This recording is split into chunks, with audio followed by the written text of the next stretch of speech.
बिस्मिल्लाहिर्रहमानिर्रहीम, अस्सलाम वालेकुम। बहुत सारी बातें हैं। डॉलर किस तरह एक नीचे आ गया पाकिस्तान में, जबकि पाकिस्तान के पास डॉलर नहीं है। इस पर बहुत बात छोटी सी करेंगे और फिर बात करेंगे कि किस तरह जो है गोल्ड प्राइस जो है वो बिहेव करेंगी। आने वाले दिनों में प्रेडिक्शन करेंगे कि गोल्ड के साथ क्या होगा। फिर ट्रेडिंग की भी कुछ बात करेंगे कि ट्रेडिंग के बारे में आपको बताऊंगा कि अभी ट्रेडिंग किस पोजीशन पे है और किस जगह हमें बाय करना चाहिए या सेल करना चाहिए। इस पर रोज़ाना वैसे बात होती है, लेकिन आज टॉपिक्स जो हैं वो आपको मैंने पहले बता दिए। और सबसे पहले आपको मैं रेट्स बताऊंगा जो कि करेंसी रेट्स हैं, और उनसे ही हम आगे चलेंगे कि भाई क्या हुआ है। डॉलर 297 रुपये में बाइंग, 300 रुपये में सेलिंग।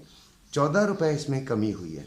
वैसे 27 रुपये कमी हुई थी, लेकिन फिर वही बात कि वापस ये 14 रुपये तक इसमें कमी रह गई है और तकरीबन 13 रुपये इसने फिर अपनी रिकवरी कर ली है। और आने वाले वक्त में क्या होगा इस पर अभी बात करते हैं। पाउंड 371 रुपये में बाइंग, 374 रुपये में सेलिंग। यूरो 316 रुपये में बाइंग, 320 रुपये 50 पैसे में सेलिंग। ऑस्ट्रेलियन डॉलर 198 रुपये में बाइंग, 200 रुपये में सेलिंग। कैनेडियन डॉलर 226 रुपये में बाइंग, 228 रुपये में सेलिंग। दिरहम 80 रुपये में बाइंग और 81 रुपये में सेलिंग। 4 रुपये 80 पैसे ये नीचे आया है। और फिर आ जाते हैं रियाल पर, तो 78 रुपये में बाइंग, 79 रुपये में सेलिंग। ये 4 रुपये 30 पैसे नीचे आया है। और वहाँ पे बैठे हुए ओवरसीज़ पाकिस्तानी जो अपना पैसा बेचते थे, उनका तकरीबन 1000 रुपये पे 4-5 हज़ार रुपये कमी आ रही है। कतरी रियाल 78 रुपये 37 पैसे में बाइंग और 79 रुपये 7 पैसे में सेलिंग। ओमानी रियाल 740 रुपये 96 पैसे में बाइंग, 748 रुपये 96 पैसे में सेलिंग। कुवैती दिनार 927 रुपये 17 पैसे में बाइंग और 936 रुपये 17 पैसे में सेलिंग। चाइना येन 40 रुपये 26 पैसे में बाइंग, 40 रुपये 66 पैसे में सेलिंग। सोने की कीमत 2,30,500 पर तोला पीस का रेट है और रवे का रेट 2,27,900 रुपये इसका पीस का रवे का रेट है। और जो रेट अभी डॉलर में चल रहा है वो इंटरनेशनल मार्केट में वो 1979 रुपये है, 1979 डॉलर पर आउंस है। चांदी का रेट जो है डॉलरों में 23.90 है पर आउंस, और पाकिस्तान में इसका पर तोला रेट 2700 रुपये है। अब हम बात करेंगे कि किस वजह से जो डॉलर है वो कम हुआ। देखें, IMF की एक शर्त थी कि ओपन मार्केट और जो इंटरबैंक मार्केट है उसके डॉलर रेट में मैचिंग होनी चाहिए। आपका मैचिंग नहीं थी और बहुत बड़ा एक फ़र्क था। तो गवर्नमेंट के पास डॉलर तो आए नहीं, डॉलर तो है नहीं। अभी उन्होंने 3.70 अरब डॉलर जो है वो देने हैं और अगले महीने उसकी शायद पेमेंट भी है। फिर बजट भी आ रहा है, बजट भी IMF की मर्ज़ी के मुताबिक बना रहे हैं, लेकिन IMF के प्रोग्राम में अब नहीं जा रहे, बल्कि अब नेक्स्ट प्रोग्राम 10वें और 11वें जायजे के लिए जो स्टाफ की मीटिंग बैठेगी तो उस पर क्या बात होती है, उसमें बड़ी कड़ी शराइत होंगी। तो ये जो गिरा है आपका डॉलर, ये अपने आप को ना सिर्फ रिकवर करेगा बल्कि छलांग लगा के काफ़ी ऊपर चला जाएगा। 300 प्लस जो है वो इंटरबैंक मार्केट आ जाएगी। इसलिए ये जो है कैपिंग करना और ये पाकिस्तानी मईशत के लिए ठीक नहीं है। फिर भी बहरहाल हमारी दुआ है कि डॉलर इसी मकाम पर रहे, तो फिर शायद हमारी अल्लाह ताला सुन ले तो पाकिस्तान तरक्की कर जाए। अब आते हैं गोल्ड ट्रेडिंग पर।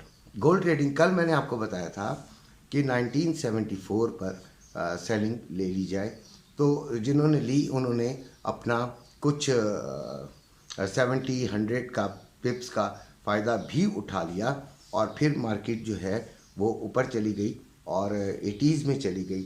अभी मार्केट जो है वो राउंड अबाउट 1979 के इर्द गिर्द फिर रही है और जो मेरी अपनी राय के मुताबिक है वो ये है कि आपको सेलिंग में बैठना चाहिए, लेकिन इस पर हम पहले बाद में बात करेंगे।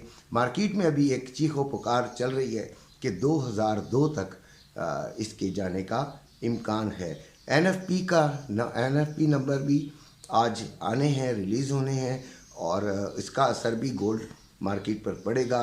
वैसे इसका जो ट्रेंड है वो एक्सक्यूज़ मी वो आपका सेलिंग की तरफ ही है, लेकिन इसका जो लोग बता रहे हैं, जो लोग कह रहे हैं वो ये इसका बुलिश ट्रेंड ज़्यादा नज़र आना शुरू हो गया लोगों के कहने के मुताबिक।